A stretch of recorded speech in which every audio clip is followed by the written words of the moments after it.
Okay, good afternoon guys, and welcome to our Springbok squad announcement for the upcoming clash against the Wallabies. We've got Jacques Minaber, Rassie Rasmus, Marco van Staden and Kirtley Arendse. Can we start with English questions please, and then in the last couple of minutes we'll go to Afrikaans. And then just for an even split, because we've got quite a lot of media here today, just raise your hand when you want to ask a question, and then we'll get to you. So fire away. Jacques, maybe start us off with the way you guys, your thought process in splitting the squad, and why certain guys are here and why certain guys are not missing. We decided to split the squad because we just out of experience know that it's probably impossible, not impossible but very difficult if you go and play a test match in New Zealand and you play a test match in South Africa on the Saturday. You have to fly out on the Sunday evening and you only get there on, if my memory serves me correct, we haven't been there since 2019, but you'll only get there like 12 o'clock on Tuesday, late Tuesday. So you only have one training session, you know. So we decided to do that just to give us the best opportunity to do well in both test matches. Obviously, the team that we selected for this one, we believe is good enough to compete with Australia, and then have a couple of guys there that probably will physically get over the jet lag once we get there on a Monday, and so they're ready to go from Monday for the test match against New Zealand. We actually probably feel that that's showing respect both sides, you know. That's why we kept them till as late as possible, so we can give the team that's going to play against Australia the best opposition and preparation time available, and then the other guys are fresh when they get there. And just a word about Jean Klein, make his debut. Yeah, yes, happy for him, obviously for him and his family. Myself and Rassie came a long way with John from Stormers days, you know, and then at Munster. So happy for him and wishing him all the best. Can I maybe just say, with the two squads split, like you got the team announcement there, just Ox picked up injury on his pec in the training session, so there's a bit of that around him, which we'll find out later this afternoon. So as we said last week, we were keeping some flights on Tuesday night and Wednesday night, depending on how ready our team is prepared for Australia, and obviously with him being in that, Kitsi will stay behind until we got 100% clearance, and if Ox is out with that back muscle, then Kitsi will move into the team. Just on that, is it a bump, or do you suspect it could be something more serious? I'm a bit worried about it, to be honest with you, but I mean, you know, Ox is not a guy who stops training. So you know, he's a guy who normally bite the bullet and go through training. So I'm a bit worried about it, but let the medical team tell us tonight how serious it is. There's 4 of them on attack, so you must check up the order. Jacques, with the 6-2 split, is that an indication of maybe the onslaught that you're expecting from Australia physically? Yes, listen, I can't give a comment on Australia. I'm not sure what their team is even going to look like. So it's just what we feel, the guys that we keep here, especially if you think with the versatility we have in Damian Willemse and with Grant Williams that can cover us on wing and 9, I think it gives us the best opportunity to go with a 6-2 split, and it's something that we've used in the past with success. Obviously, there is no perfect scenario, 5-3, 6-2. There's always a little bit of risk in both.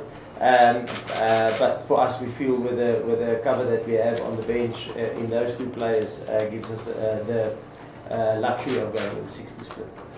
I know, can I add to that? Sorry, man. Just the other thing that may be interesting for you guys and ladies is that when we play World Cup, there's some 5-day turnarounds, there's longer turnarounds when you get to quarterfinals, if you get to quarterfinals. And the way we've structured these 2 weeks is obviously with we're training yesterday and today and not this afternoon and tomorrow. It's obviously a bit different than where we normally train Monday, Tuesday, Wednesday morning, and then Wednesday afternoon and Thursday off, and then Friday's the captain's practice. We also rejig that a little bit just to see how it works when we get to those things in the World Cup pools. And also then it gave us the opportunity to get the New Zealand boys when they're there. Well, the bulk of them, as you would count, there wouldn't be a full squad on that side. So it's more them being fresh, who can focus on New Zealand from now on, because they've only focused on Australia. And I think sometimes that's going to happen as World Cup as well. So definitely eye on the Rugby Championships, but the 1 foot almost trying a few things with this specific squad. Jacques, if I can ask you, if you look back at last year's test against the Wallabies, those 2 tests, which one did you learn more from? Probably both. But the loss probably embeds in your brain the longest. And yeah, probably I would say the loss, because we had to find some solutions into going into the second test. Yeah, so the loss. Jacques, just follow up probably Rassie as well on the 6-2 split. When time is right for Pollard to return, might you probably be looking at Pollard getting into the number 12 jersey on a similar type of split, depending on the different games?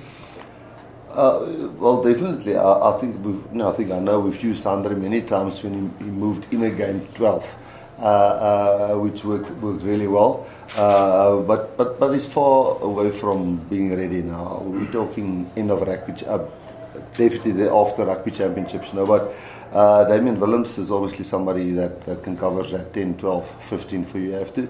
And I think just to maybe say, it's never a disrespect or a fear of the opposition as forward pack. It's sometimes just you want the best 23 players in your 23. Because if you can use all 23 of them, I think you've got a better chance. So to just always go the traditional route where you sometimes pick somebody in a certain position, but he might not be as good a rugby player as the other player. So we just try always to pick the best 23 players for that specific game with the opposition in mind. So we won't always go with a 6-2 split. We might not go next week, especially after the taxi and then flying over there and the load the guy's going to take. Rassie, Eddie Jones said that he would have loved you guys to pick your best team, which it won't be like that. Can you understand if the Australians will be disappointed or feel a bit disrespected that you haven't picked your best team this week? Well, I can tell you we definitely don't disrespect him. That's why we're only letting the guys fly across tonight, and 1 or 2 might only fly across tomorrow, because we want proper preparation. We've been preparing for 3 weeks for Australia. And I think it's more respect for the competition. It's not a lack of respect for Australia, it's respect for the competition. I mean, we would not really have a chance against New Zealand if we arrive there on Tuesday and have 1 training session after we play a quality side like Australia. So no, I'm pretty sure it will be a very competitive match on Saturday. I think Eddie will get that.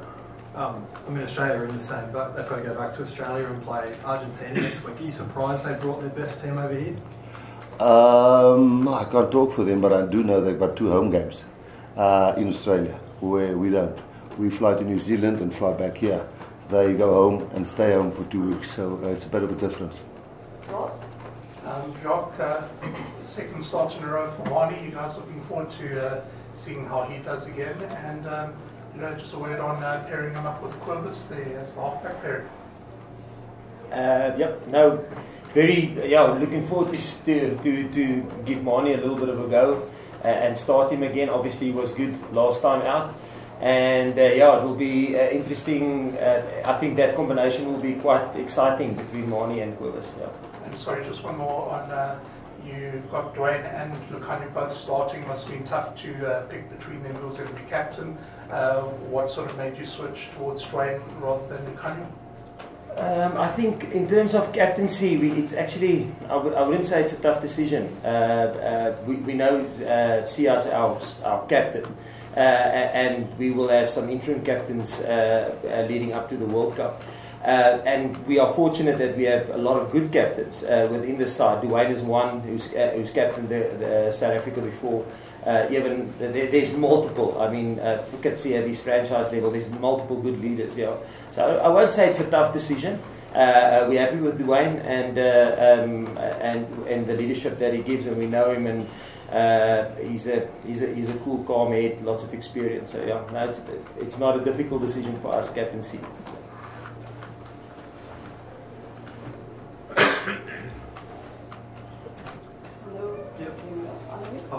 I was just going to say, what team do you think Australia will pick and what do you see as their big threats? I know they won't name their team until Thursday, but what have you identified there?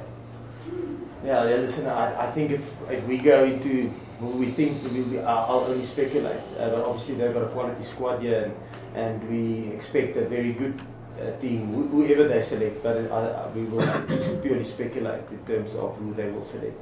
I don't know.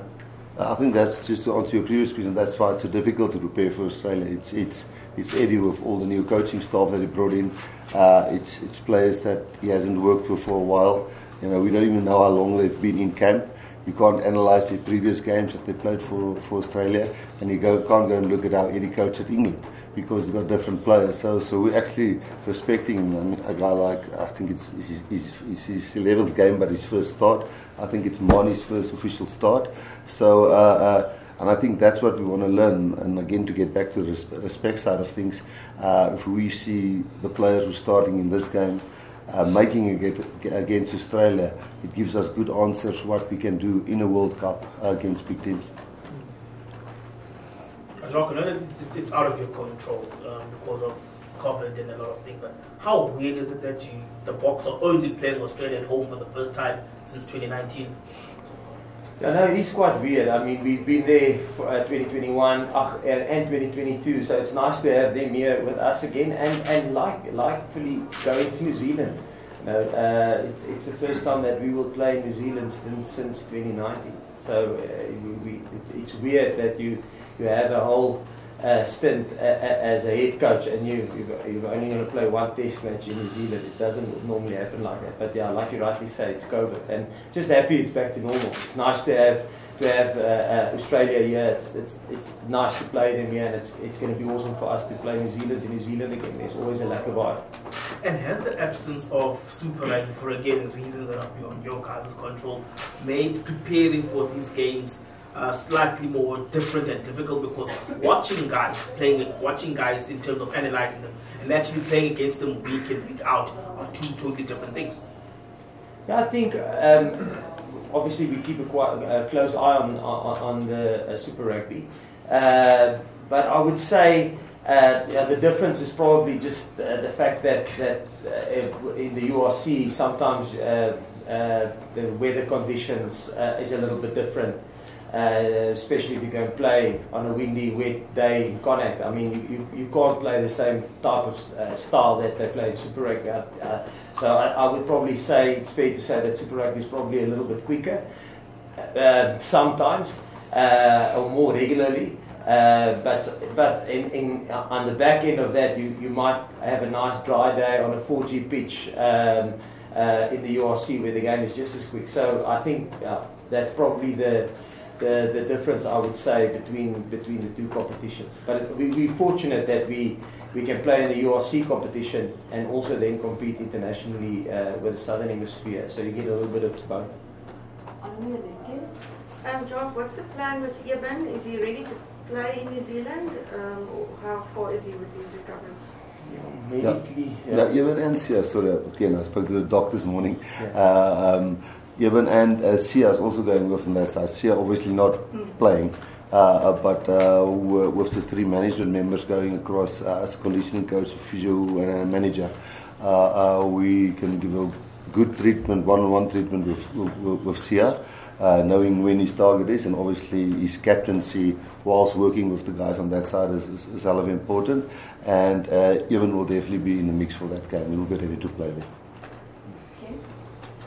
Shocker, coming back to Dwayne, there's been quite a lot of speculation that in terms of the World Cup, he might be the sort of guy that you look on to come on in the final quarter and just bring a really sort of cool head. You mentioned his experience.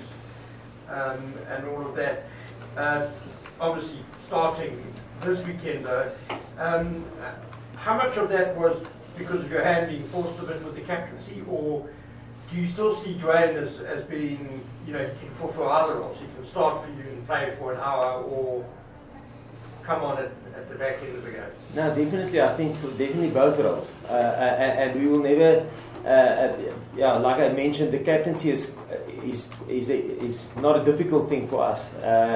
It's not a difficult decision. There's a lot of good leaders and a lot of guys that will do their country proud as a captain. So Dwayne definitely see him as fulfilling both, you know. But there is a Jasper who's playing well. So obviously it's probably going to go on performance in terms of who will probably start or not. Maybe just in the captain's story, I'm chipping in all the time. But people might not agree with that, but we tend to feel somebody that's close to the referee. Sometimes better suited to be a captain because the referee is never standing in the back line when there's a scrum being formed or a line out being formed. And communication, which is one thing, and the respect we want to show the referees in this year is something, as you all know, we're trying to rectify and get right. And the closer the captain is to the referee would obviously be beneficial, not just to communicate, but also understand and listen and hear what he says and the other way around. So loose forward and 9 is always a nice position to be a captain. Rassie, you've got a lot of history with Eddie going back to the World Cup final and prior to that. What was your reaction to his appointment? Were you surprised that he's come in at such short notice with Australia, and you know, you've done it with England, turned things around quickly, and you've had experience with that too. Do you think it's possible so close to a World Cup to make big changes? Yeah, definitely. Yes, I can tell you he can definitely do it. And I said it last week because I think he works with Australians, and he doesn't have to get used to the way they think, the way they operate, the way what makes them tick, what gets them up, what makes them last longer in the game and be more physical, whatever the case may be, or more tactical and technical. And I think Eddie might have, in my opinion, missed that a little bit when he moved around between countries. He was with us in 2007, and just before we went to the World Cup, me and him swapped, and he went over with the team.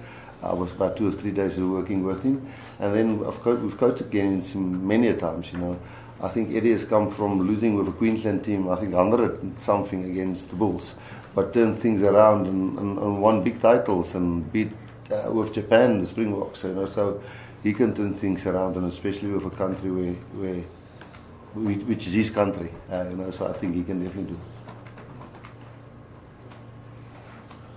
Marco, you're back in the Springbok mix after being out for a bit. You're happy to be back, looking forward to it. And how tough is it to sort of come in a World Cup here, and now you sort of got to fight with some very established guys for a spot in that flight to France? Yeah, no, it was a bit time out, but yeah, I'm grateful for the opportunity and to get a chance to play again. Yeah, I think it's a healthy competition. I think everyone is pushing each other, and we have all good relationships, and I think it's to bring the best out of each of us. And I think that there's a bigger picture rather than individuals. So we're representing a country, and if we can bring the best out of each other to get the best guy on the field, I think that will be the goal. It's nice being alongside Dwayne and Peter Steff again. You played with them before, and nice back three there to go into the last match with. Yeah, no, it gives you confidence playing with Peter Steff and Dwayne. That has obviously a lot of experience, and me playing with Dwayne when he was at the Bulls. So yeah, that definitely helps. Yeah.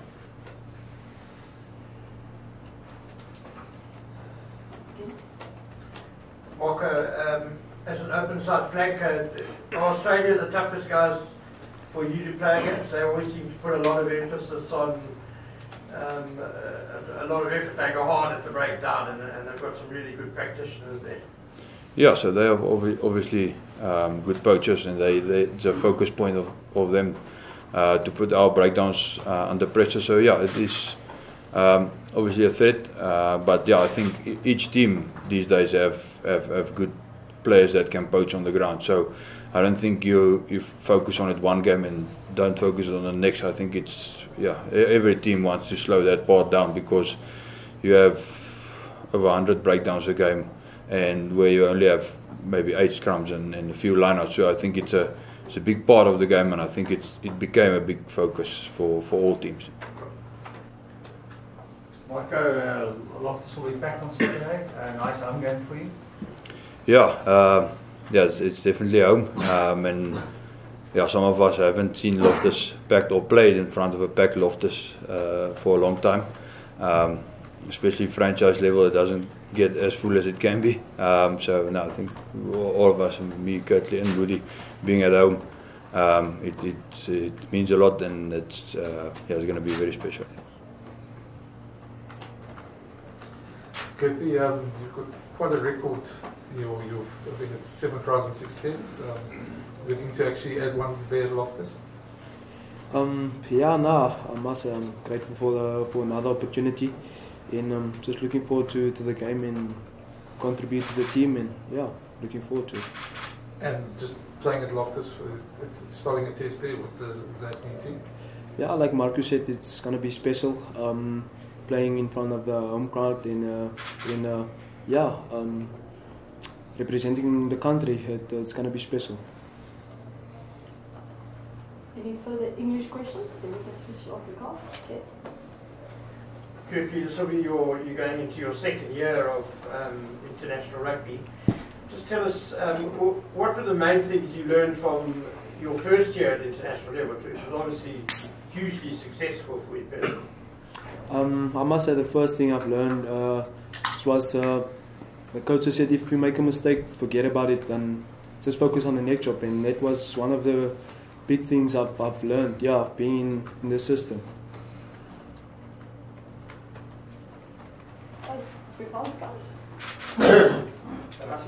Rassie, kan jy dalk die vraag herhaal in Afrikaans oor span wat julle gekies het, nie 'n teken is dat julle gebrek aan respek vir die Wallabies nie? Ja, ons seker die gesprek of 'n tekort aan respek vir Australië nie. Ek dink ons het groot respek vir die kompetisie en ons wil bitter graag die kompetisie wen. En ons weet Australië het 2 wedstryde by die huis. As hulle hier klaar gespeel het, gaan hulle terug en dan speel hulle, ek dink, Argentinië en dan hulle week af en dan speel hulle Nieu-Seeland. Jy weet so, ek dink hulle troe is 'n bietjie makliker as ons in. Ons moet hierdie eerste 2 weke moet ons deur 'n klomp tydzones vlieg en ek dink uit respek vir die kompetisie wat ons graag wil wen, het ons genoeg respek vir Australië gewys, en ek dink die span wat gekies het, as jy kyk na Frans Malher, Bongi, ek dink as jy Pieter Steefs de Tooi, as jy net kyk na die hele pak, Marco wat al baie games gespeel het, Dwayne, Kobus Reinach, ek dink hier, Lucanio Am, Kurtley, Keinan, ek kan onthou die hele span, en ek dink hier is 'n span wat enigstens afsteek teen die ander ouens wat aan daai kant is, ons het regtig 2 spanne try 'n bietjie uitbalanseer, en baie van die ouens wat hier so speel sal involved wees aan die ander kant ook. So nee, dis uit en uit net om ons die beste kans te gee om in albei wedstryde en weer eens om ouens te toets teen spanne soos Australië wat ons gaan nodig hê om te weet in die World Cup, jy weet, en oukies gaan 'n kans hê, of ouens gaan 'n kans kry Saterdag om dit te doen en vir ons te sê, okay, ek kan dit doen. Ja, net in terme van die oop kante, ek meen, almal weet hoe belangrik is CA, jy weet, en as hy beskikbaar is, jy weet, dan sal hy in gewone jaar, jy weet, gewoonlik meeste van die wedstryde speel en dinge, maar vind jy dit 'n bietjie lekker om vir die volgende paar weke amper soort van 'n skoon bladsy te hê, dat jy die ander ouens wat jy geïdentifiseer het, soos Marco, jy weet, 'n bietjie kan nie net, jy weet, speelgeleentheid gee, maar nog meer goed van hulle leer, omdat hulle 'n bietjie meer, jy weet, geleenthede gekry het, jy weet, en net verder diep te bou vir die wêreldbeker dalk wat kom? Ja, ek dink dis altyd sleg om 'n ou so Sia te verloor, of om een van jou groot spelers te verloor wat jy al 'n lang pad mee stap. Maar dis die negatief daarvan, maar die positief daarvan is soos wat jy sê, partykeer kry ander spelers geleenthede, jy weet, 'n ou so Sia sou nooit daar gewees het as daar nie iemand seer gekry het voor hom, of daar nie 'n geleentheid vir hom geskep is nie. So ek dink, ek kyk maar altyd, probeer altyd daarna kyk na die glas is half vol, is half leeg, en soos jy tereg sê, dit gaan 'n paar spelers die geleenthede gee om om te begin en te kan wys en daai experience te kan optel. Soos Marco nou, jy weet, soos Rassie gesê het, ek dink dis jou 11de toets nou, Marco. 11de. So hy het al 10 gespeel en almal van die bank af en dis sy eerste begin. En volgende naweek weer gaan iemand anders die geleentheid kry. So of dalk Marco weer, soos Rassie gesê het, is nie noodwendig te sê dat die ouens wat nou gegaan het, gaan begin nie. Van daai ouens wat nou Nieu-Seeland toe gaan is net daar, van hulle is net daar om die oefeninge te maak werk, jy weet, en dit gaan alles afhang van beserings, gaan afhang hoe ons doen aan die kant. So ja, maar dit is sleg om iemand te verloor so Sia, maar as jy kyk na die glas half vol, dan is dit lekker om ouens soos Marco die geleentheid te gee, en ek dink dit is ook lekker vir hulle om 'n geleentheid te kry. Ek wou net gevra het, ja, help dit ook eintlik, wil ek amper sê dat jy in so 'n belangrike posisie veral teen die Aussies, jy weet, 'n ou eintlik het wat 'n homegrown specialist, wil ek amper sê, jy weet, hy ken loftes, hy ken sy veld, jy weet, dit help ook seker maar partykeer 'n bietjie met die intangibles en daai tipe dinge. Ja, ek dink jy's 100% reg, en ek dink soos Marco nou gesê het, ek dink elke toets vir enige speler is spesiaal, of dit nou in Pretoria is of in Bloemfontein of in die Kaap, jy verteenwoordig jou land, ek dink Kurtley het dit genoem, en dit is die spesiale ding daarvan, maar jou familie is hier en al die mense wat jy ken is hier, sal 10-1 by die toets wees, so ek dink ja, dit sal spesiaal wees om voor hulle te speel. Jacques, hoe moeilijk was dit om Dwayne te kiezen als kapitein en wat verwacht je aan ons als speler? Ja, in terme van die kapteinskap, baie keer is die vraag, is dit moeilik vir ons om 'n keuse te maak soos tussen Dwayne of daar is Lucanio wat al ek dink in die SA span was hy kaptein geweest in die Britse en Ierse. So daar's 'n klomp sterk leiers in die span, maar dis nie 'n moeilike besluit vir ons eintlik nie, omdat daar soveel leiers is. Ons weet dat Sia is ons kaptein, wêreldbeker kaptein, maar en dat daar 'n interim kapteins gaan wees in die pad na die wêreldbeker toe. Maar ja, Dwayne was ons kaptein laas gewees, ek dink in 2019 ook, toe Sia ook beseer was in die laaste 2 toetse. En ja, so ons weet wat ons in hom het, en hy's 'n baie ervare speler, en is ook lekker om, as jy dit voorheen genoem, is lekker om 'n voorspeler te hê, 'n 8ste man en 9, iemand wat naby aan die referee is, wat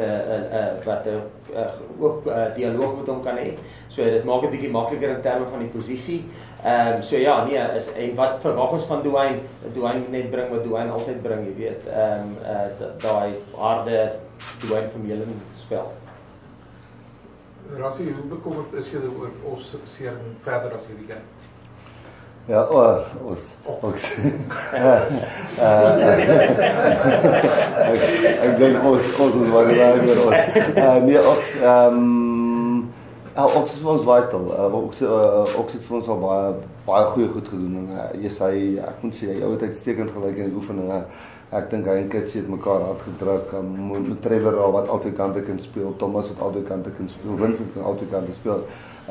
Is altyd geruststellend, maar ek hoop nie dis te ernstig, want dit is regtig hoe hy geoefen het en hoe hy laaste deurkom, en selfs ons ownership wat hy vat van sy posisie en die rol en bietjie leierskappe, hy begin baie ander goeders wys, behalwe net goed skram, ook in meetings en goeders, begin hy regtig in sy eie vel baie gemaklik raak en dinge sê, en ja, ek hoop nie dis 'n ernstige besering, ek dink dit sal 'n groot slag wees.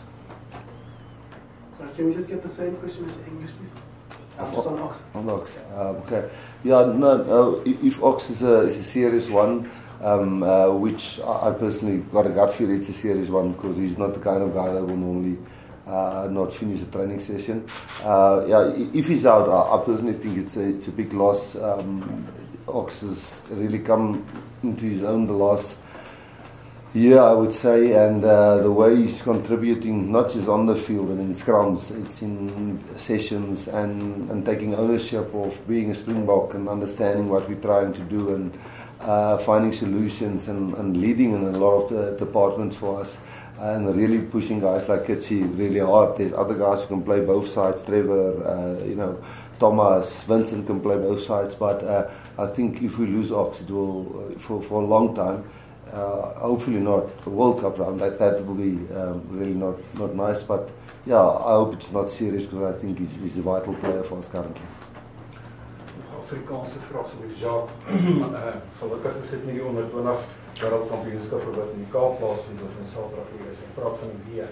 Wat verkies julle, 'n 5-uur wedstryd of 'n 3-uur wedstryd of maak dit nie saak? Nee, ek dink nie dit maak vir ons saak nie. Ja, 5 uur of 3 uur, nee, glad nie. Geensins. Maar dieselfde. Ek dink ons verkies maar dit gaan in die wêreldbeker wees. Dit is altyd moeilik of is vir ons snaaks om 'n 9 uur wedstryd te speel. Wat weer baie gemaklik is vir Frankryk. Ek dink die meeste van top 14 wedstryde in Frankryk gebeur baie later in die aande. So dis ietsie om aan te pas, maar ons sal gewoon raak daaraan in terme van die opbou na die wêreldbeker toe. Jacques, die Wallabies kon die bokke nog nooit op beloftes wen nie. Is dit dalk kan dit dalk miskien 'n mate van weggerusheid by die hele prysvang? Nee, geensins. Ek dink nie met die kwaliteit van spelers wat Eddie hiernatoe gebring het en met Eddie self en met sy bestuurspan en nuwe afrigtingsspan sal dit enigstens lig of gerus wees nie, glad nie.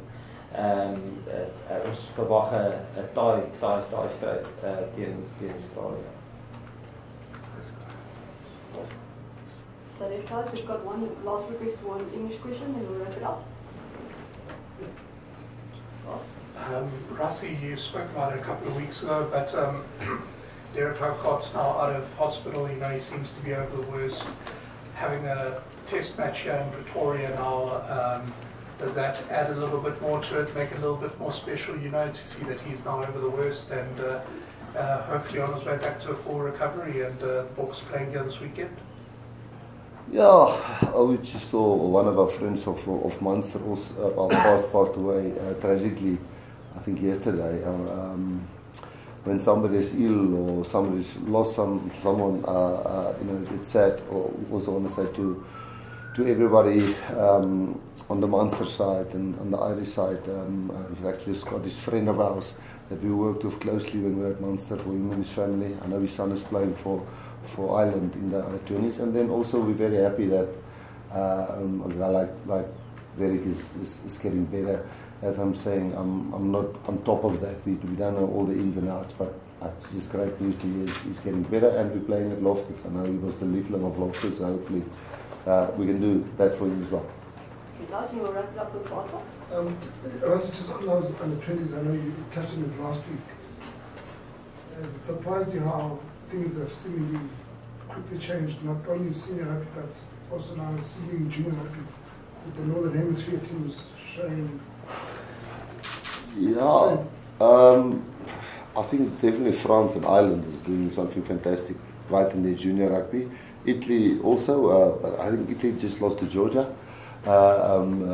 So, yeah, I think the junior rugby is really, it's not an excuse. Everybody had it. I think what happened with COVID is a lot of continuity, getting your hands on youngsters, getting them into academies, getting them to under-17 camps, getting them to under-18 Craven weeks. I think there was always a time where we're going to feel a little bit of a dip in that pipeline just because of that vacuum that was there. But then again, the other countries, I don't know if they were, well, Italy was a country who went severely through COVID. I remember one of their players was actually an ambulance driver at one stage to help out there. So that can't be an excuse, but no, I think you're right. It's becoming so competitive and professional at all the tiers. But I think, luckily in a way for us, Georgia beat Italy, and I think we just have to beat Argentina to go through. But that will still be a really, really tough one for us. Is it surprising the closing of the gap? Yes, that's what I mean. It's definitely, yeah. I mean, Georgia is a grind, Italy is a grind. You know, the Irish drew and they beat some of the best teams. And if you just look at the amount of players in Ireland, I mean, the country's got 4 million people.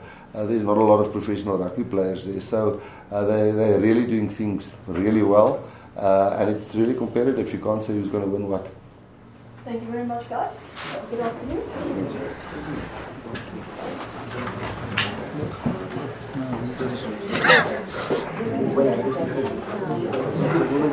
No,